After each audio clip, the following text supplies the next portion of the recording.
Hello, Cuse Nation. Syracuse basketball season ends in the Elite Eight here in Boston. 77-70 loss to Ohio State. And John Garcia Jr., Ryan Koletty with you. John, when you look at this game, and Jim Boeheim mentioned it afterwards, offensively, Syracuse didn't do enough to win the game.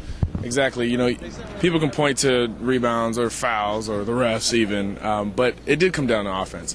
In the first half, Jared Sullinger picks up his second foul with 14 minutes left in the entire half. So you figure, okay, Syracuse has to really take advantage and hit the offense hard and use Ohio State's lack of an inside presence as a tool to run. But they didn't. 0 fast break points in the entire game, and you only outscore Ohio State 21-6 for those last 14 minutes of the first half with Sullinger on the bench. So you go into the half tied. So at that point, you get Sullinger back full strength, and what does he do? He goes for double digits early in the second half, ends up as the game's leading scorer after only having 4 points in the first half, and he really ended up being the difference on the stat sheet, although some other guys were the difference elsewhere, and I'm sure we'll get to that. And not taking advantage of Sullinger being out was probably the ending factor in Syracuse's loss. You came to me at halftime, and I didn't believe you at first, but you said this game's over. Yeah. And you've explained because Sullinger was out, Syracuse didn't make enough of a run. They only made a small run, 5-point run, when they were when Sullinger was out. So that was the deciding factor. Jim Boeheim said afterwards that lost them the game, the 10 for 28 shooting in the first half. Yeah, and again, to put this in perspective, this isn't saying that with Sullinger out, we expected Syracuse's offense to attack better without the big guy in there. We're not saying that. Jim Boeheim even alluded to the fact that Ohio State is probably better on defense with Sullinger on the bench. They're more active and can get out on more shots. But we're talking about Syracuse on defense. When Sullinger's in the game, we know he's going to go inside and he's going to get those close shots and really emphasize offensive rebounding for that team. But when he's on the bench, you expect more perimeter shooting, which leads to more long rebounds and leads to more running. And the fact that Syracuse couldn't run was, I guess, microcosm by the fact that they couldn't do it in 16 minutes without the best inside presence maybe in the country on the court.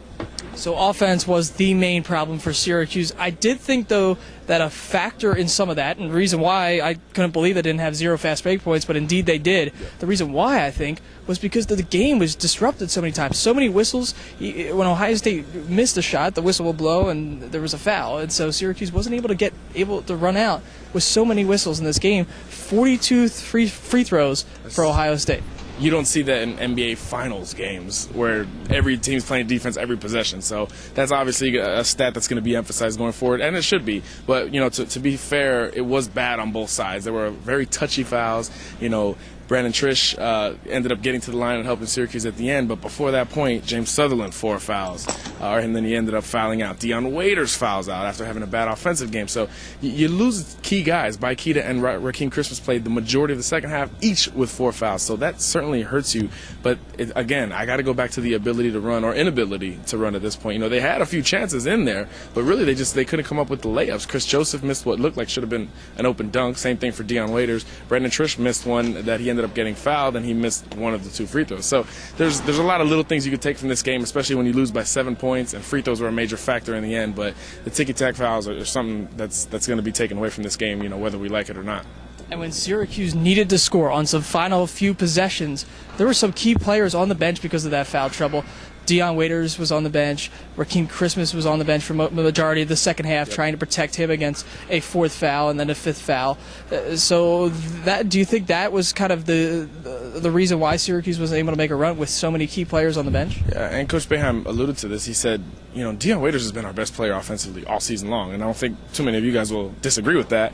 But he was in foul trouble, as you said. He ended up fouling out. So it really came down to the seniors, Scoop Jardine and Chris Joseph. How far were they going to take this team? You know, something we've heard all season long, kind of wondering when it would, you know, come true, because we've seen Waiters and some of the underclassmen like C.J. Fair and James Sutherland really explode onto the scene offensively.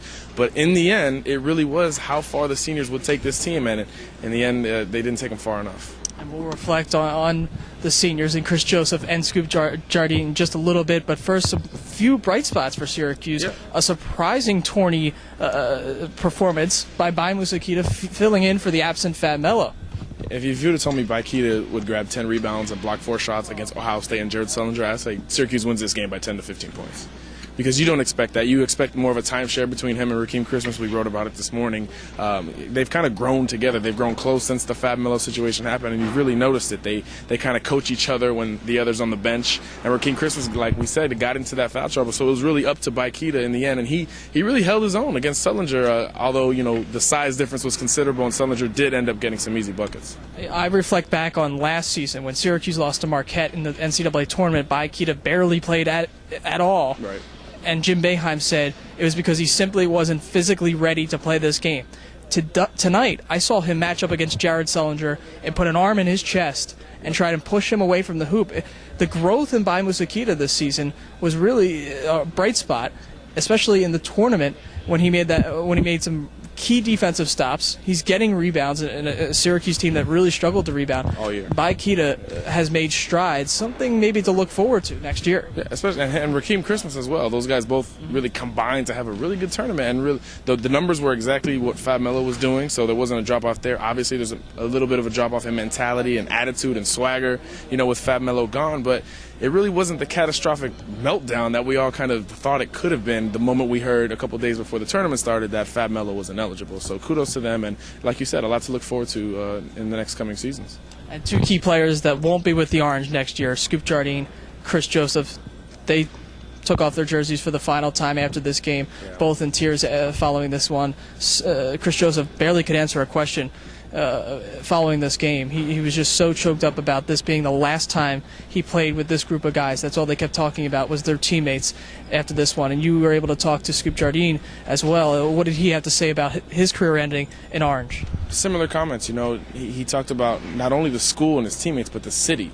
No secret that Syracuse is a basketball town, and the Syracuse is a university town. It's a college town that focuses around that basketball team. So, this was a fun ride for him, and nobody's come further in their time at Syracuse from the day they got there to the day they played their last game here at the TD Garden and Scoop Jardine. There's been plenty of articles about it. Coach Boeheim's talked about it. Scoop's talked about it. Physically, mentally, and emotionally, he's become the clear leader for this team when a year or two ago you might have said, I don't envision that. I don't see him being that guy. But he really was that guy, and to the very end he was that guy. When they went into the locker room after the game, after their career's over, who was the first one to talk? Scoop Jardine. He thanked everybody for being his teammate and playing the way they have all season long. Coach Hopkins telling me after the game that Scoop Jardine came to Syracuse as a boy and left a man. I mean, there's no greater compliment you can give Scoop Jardine following this game than a man who spent a lot of time with him and Coach Hopkins. So this Syracuse season ends in the Elite Eight. Overall, is it a successful season? Yeah, I'm going into the post-game press conference, I was thinking it's a big disappointment based on, the 20-0 start, best start in school history, best regular season record in school history, and some of those numbers. So I was thinking Final Four or bust, coming into the tournament. They didn't get there, but I think when you kind of let the emotions settle a bit from that kind of thrilling kind of back-and-forth game, and you listen to Jim Boeheim explain it, he explained it well. It's like he had a stat sheet in front of him or something. He talked about beating Louisville twice. This team the last 4 years hadn't been able to beat Louisville once. You beat them twice this year. You beat UConn 3 times in the same season. That's hard in any sport. So there's a lot of little things you can look at. Obviously the winning, the depth, dealing with adversity. There's so many things that this team went through to get to this point. So an Elite Eight berth, the furthest they've gone in the tournament since Carmelo Anthony was playing for the Syracuse Orange. So at the end of the day, when you put that sentence together, I think you could say that it was a very successful season. And certainly a lot of memorable moments for Syracuse fans. CuseNation.com will have more reaction from the Syracuse basketball season ending here in Boston, a 77-70 loss to Ohio State. Check back at CuseNation.com. We'll have plenty of reaction, including a recap of Scoop Jardine and Chris Joseph's career and how they reacted to the ending of that, coming up on the CuseNation.com. With John Garcia Jr., I'm Ryan Koletty.